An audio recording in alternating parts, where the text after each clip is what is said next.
What's going on? So I always like to see what music artists pick as their favorite albums, and it's always interesting when I go through that list and see what they deem as a favorite. And like for instance, my first part I'm gonna do with this is gonna be about Smokey Robinson. He always been consistent about Marvin Gaye's "What's Going On."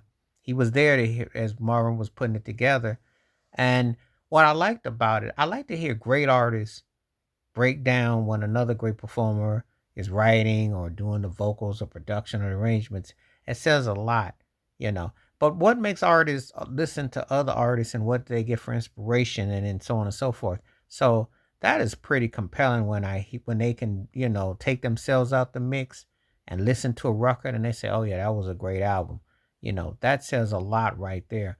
And so I hold Smokey Robinson in high regards as a songwriter because he might be arguably the GOAT. And he's in that argument. You can put him with the top 2 to 3. We can debate all day, all night. The last 60 years, good luck trying to debate against too many people against him. His track record speaks for itself. But he did feel that What's Going On by Marvin Gaye, which some people felt was the greatest album ever. Um, and I've looked at a lot of people's different lists and totality, and that one has definitely come up quite a bit in terms of like the manner.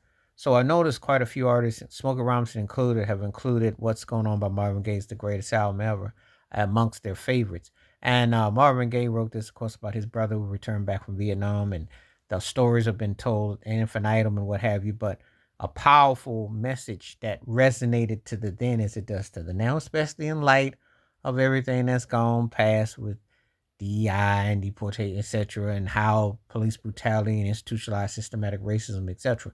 When you can make a record that talks about what's going in the here and now, that's pretty special. Not a lot of artists can do that. Not a lot of them would for fear of retaliation and low sales. And that's what Barry Gordy didn't want. So it says a lot that though Smokey Robinson was a company man and he was a vice president of Motown and he was Barry Gordon's right hand man, that he was strong about this project. That just goes to show you the creative minded. Of course, the album sold a chunk of records, and so it's been forever revealed and respected. And a lot of people have done covers of different songs and samples, etc., etc. You know, but to hear that, you know, and I'm gonna be talking about artists that how other people view certain artists and things that they say and how they put them in totality, um, how they resonate, that message is very powerful.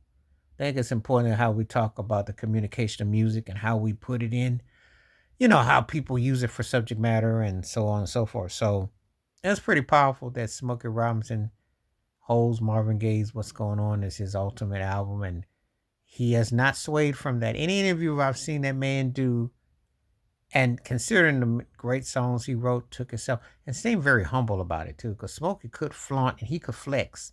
Believe me, he one of the few that can truly flex because about the penmanship. But and interestingly, that he was strong with it as opposed to Barry Gordy. And they tight, so that tells you a lot about how you can hear the vision, see the vision. But I'm gonna do this where I mention some artists' favorite albums or their favorite artists or songs. I like to delve into that. And do you think it correlates to what the artist actually puts out? Please like, subscribe, welcome thoughts, comments, and I do respond. Thank you. Wash your hands. Keep your mind clear. Watch out for another shit if you like and hit that membership because when you do requests like this come true, stay safe, stay blessed, stay woke, stay free. I'm out. Peace.